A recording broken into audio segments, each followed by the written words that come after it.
Pakistani fair reaction. तो कैसे हैं आप सब? उम्मीद है आप सब खैरियत से होंगे, ठीक होंगे और आबाद होंगे। हमारी दुआ यही आप खुश रहें, आबाद रहें। मेरा नाम है अफान। मेरा नाम है मंसूर। सुगाया का जमा एक और नए वीडियो के साथ आज हम जानेंगे भाई इंडिया के बारे में, न्यू के डेवलपमेंट में कैसे हो गए इंडिया। तो आज की हमारी वीडियो का टाइटल है भाई India development India under Modi government. देखते हैं भाई मोदी जी के अंडर है ना ये सारा कुछ। तो देखते हैं भाई वीडियो को लास्ट तक देखेंगे। इस वीडियो को रेटने लिंक आपको मिल जाएगा डिस्क्रिप्शन में। तो काउंट डाउन करते हैं 3 2 1 एंड स्टार्ट। दोस्तों, सन 57 के गदर के बाद से ही ये पहले कैसे अंग्रेजों को था? लगने लगा था कि अब हिंदुस्तान पर राज करने के दिन गिने चुने रह गए हैं। फिर भी उन्हें यहाँ से जाने में 90 साल लग गए और आखिरकार 1947 में हमारा देश आजाद हो गया। अंग्रेजों ने भारत को आजाद जरूर किया, लेकिन जाते जाते भारतवासियों को गृह युद्ध में धकेलकर और अधिक खून बहाया और देश 2 टुकड़ों में बंट गया। लेकिन दोस्तों, भारत सनातन है और इसकी हस्ती न कभी मिटी और न कभी मिटेगी। जिस देश के वासी अपनी जाति धर्म से उठकर अपने देश को प्यार करते हों, उस देश की हस्ती कभी मिट भी नहीं सकती। दोस्तों, क्या कोई सोच सकता था कि आजादी के कुछ दशकों बाद ही भारतीय कंपनियां टॉप ब्रिटिश ब्रांड्स जैसे लैंड रोवर, जैगुआर, चाय का सबसे मशहूर ब्रांड टेटली को खरीद लेगी? किसने सोचा होगा कि एक भारतीय ब्रांड टाटा ब्रिटेन की सबसे बड़ी स्टील कंपनी कोरस को खरीद लेगी और अंग्रेजों को उन्हीं की देश में रोजगार देगी?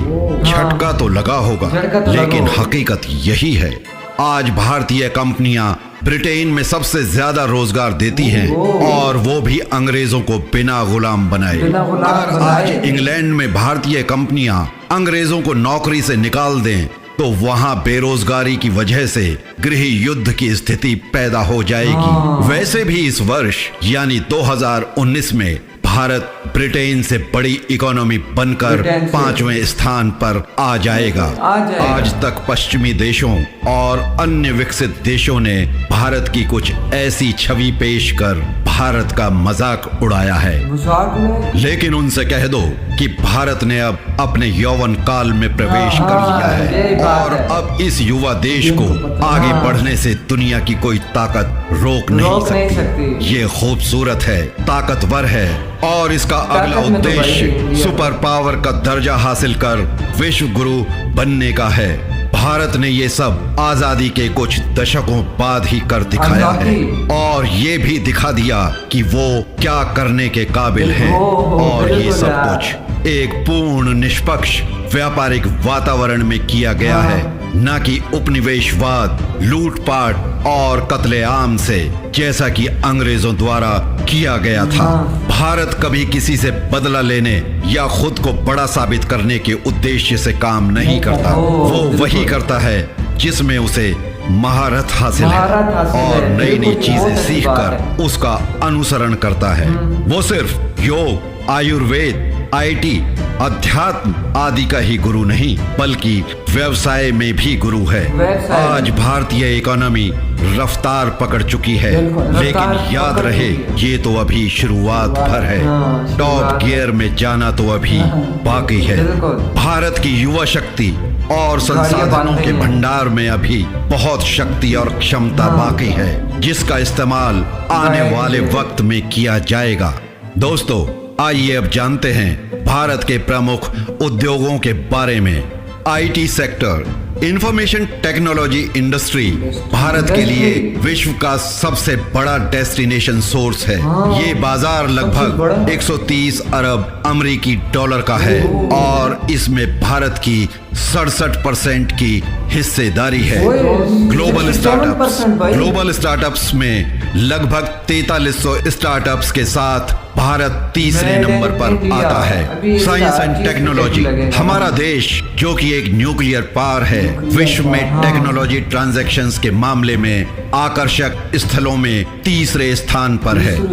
Indian Space Research Organisation ISRO अपनी खुद की नेविगेशन प्रणाली विकसित कर चुकी है। भारतीय क्षेत्रीय नेविगेशन सैटेलाइट सिस्टम को लॉन्च कर चुकी है।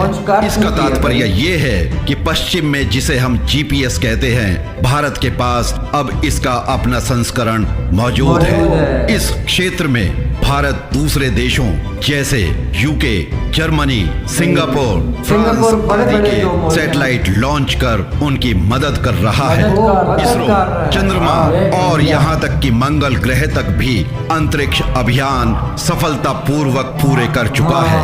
अगले महीने यानी जुलाई 2019 में चंद्रयान मिशन 2 का शुभारंभ होगा और इससे पहले मिशन एसैट पूरा कर भारत अमेरिका, रूस और चीन के बाद चौथी महाशक्ति बन चुका है। आने वाले वक्त में शीघ्र ही भारत का अपना स्पेस स्टेशन भी होगा। फार्मास्यूटिकल्स सेक्टर क्वांटिटी के तौर पर देखें तो भारत फार्मास्यूटिकल्स मार्केट में विश्व में तीसरे स्थान पर है।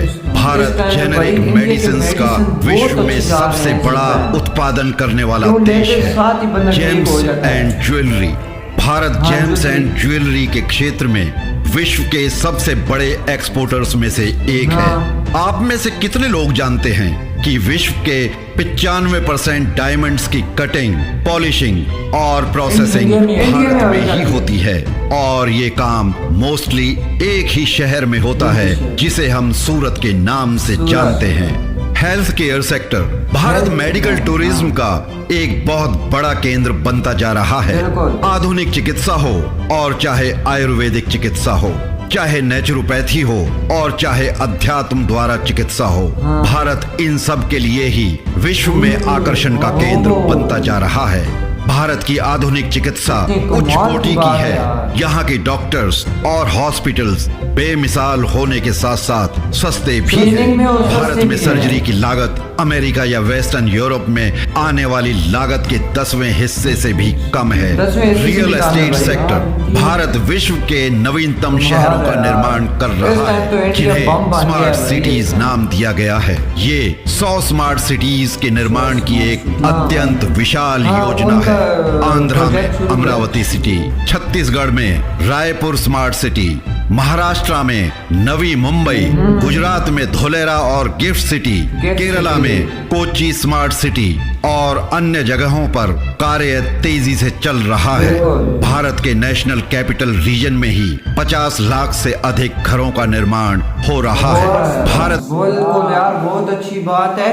और भाई पहले इंडिया कैसा था, अंग्रेज भी हैरान हो गए होंगे कि यार ये भारतीयों ने क्या किया है यार मैं इतनी तेजी से बढ़े हैं। ये जो है ना इंडिया जो है ना अंग्रेजों से आजाद हुआ था और उधर ही आपने उधर ही यार उनको ही गुलाम, बिल्कुल उनको ही गुलाम बना दिया। लेकिन ये बहुत अच्छी बात है कि इंडिया वाले ये समझते हैं कि यार हमारे देश में जो भी काम कर रहे हैं वो कोई गुलाम नहीं, कोई गुलाम ये बहुत अच्छी बात है। ये बहुत अच्छी बात है और ये कह रहे हैं कि हम अपने आप को बड़ा ना समझते हैं और ना किसी अपनी कारकर्दगी से दिखाते हैं कि अगला इसी से घबरा जाए, हैरान हो जाए। ये अपने काम से चौंका देते हैं। बिल्कुल यार, ये तो इंडिया की बहुत अच्छी बात है यार। इंडिया बहुत तरक्की कर चुका है, आज जो है ना बड़े बड़े देशों को टक्कर दे रहा है इस टाइम पे। जो कि भाई आज से 100 साल पहले पीछे चले जाओ ना तो इंडिया में भाई इतनी मुश्किलात थे ना, ये इन्होंने अंग्रेजों ने हमला कर दिया था, कब्जा कर दिया था।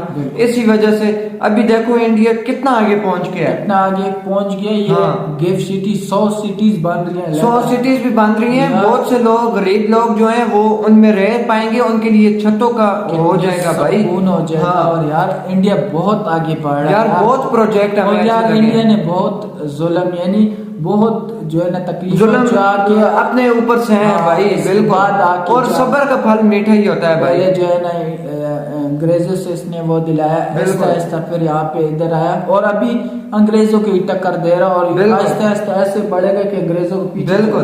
तो यार हमें तो ये बहुत ही अच्छा लगा है। आपको कैसा लगा कमेंट सेक्शन में जरूर बताइएगा। अगर आपने हमारे चैनल को सब्सक्राइब नहीं किया तो जरूर कर दें, बेल आइकन को प्रेस कर दें ताकि आपको हर न्यू आने वाली वीडियो का नोटिफिकेशन टाइम से मिल सके। तो मिलते हैं नेक्स्ट वीडियो में, तब तक के लिए अपना बहुत ज्यादा ख्याल रखिएगा। बाय।